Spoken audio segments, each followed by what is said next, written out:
Richmond played a major part during the Civil War. Here at the Capitol, people are commemorating the 150th anniversary and remembering the slaves and the soldiers that have fallen during the Civil War. VCU Open Minds will pay for their books, fees, and tuition up to $2,000 as long as it is spent by spring 2016. Henrico police have been working on this investigation for about 18 hours now, and they still have no motive or suspect for this shooting that happened last night at this McDonald's. Amaya Ray is in the newsroom with more. Good evening, Amaya. Good evening, Evan. It was a weekend full of events to take you back in time 150 years. Many organizations came together to host these events to teach people history they may have forgotten. No, it's not the 1800s, but as Richmond celebrated the 150th anniversary of the end of the Civil War in slavery, the city portrayed that time period. Reenactors were seen walking around Capitol Hill to give the celebration a realistic feel. And I can only imagine. A ceremony was held and Virginia Union University's choir opened with the selection. Then Virginia's governor, Terry McAuliffe, delivered a speech on how he remembers the ones that fought for our freedom. All those young men who fought way back when. People took tours highlighting important places during the war. Some say they enjoyed learning Richmond's involvement. It's important to acknowledge your history.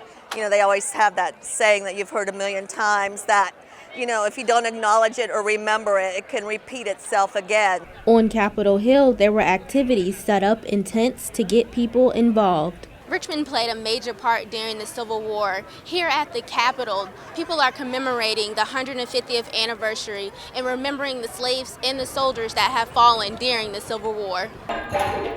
Across town in Chaco Bottom at the African burial grounds, the mood was much different. People came together to honor the slaves that died for freedom. Nonprofit organization ELEGBA Folklore Society helped host this event. Their president, JANINE says she wants to tell the untold stories of our ancestors. So much about our evolution in America, black people, white people, all of us, that we just don't know. Organizers say they wanted people to gain knowledge about Richmond's history during these events. Many walk these Richmond city streets not knowing who paved the way before them. Back to you, Evan.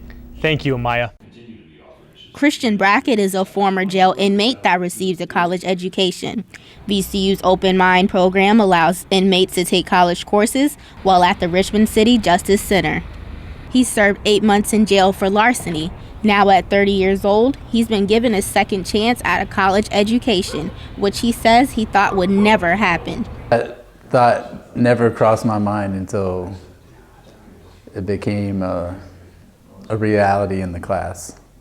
Brackett is one of 3 former inmates that were picked to receive the John Patrick Dooley Scholarship.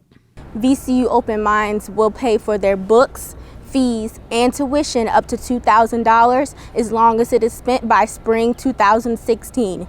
These former prisoners will be here on VCU's campus taking classes with traditional students in the fall. Open Minds co-director David COOGAN says he is incredibly proud to tap into another side of the inmates. People come to the question of jail or prison or prisoners with all kinds of preconceptions about what they are or what the place is.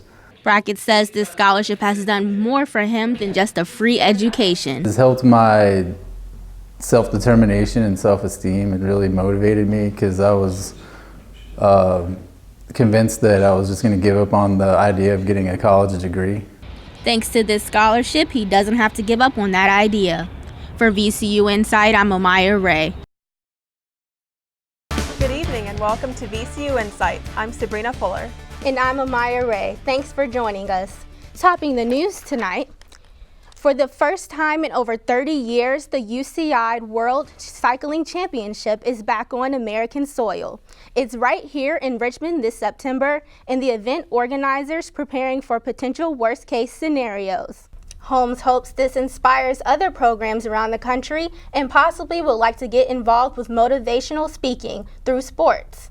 I don't know if I would trust a 3-year-old with a tennis racket. I might be a little scared. Yeah, toddlers with tennis rackets. What could go wrong, Amaya?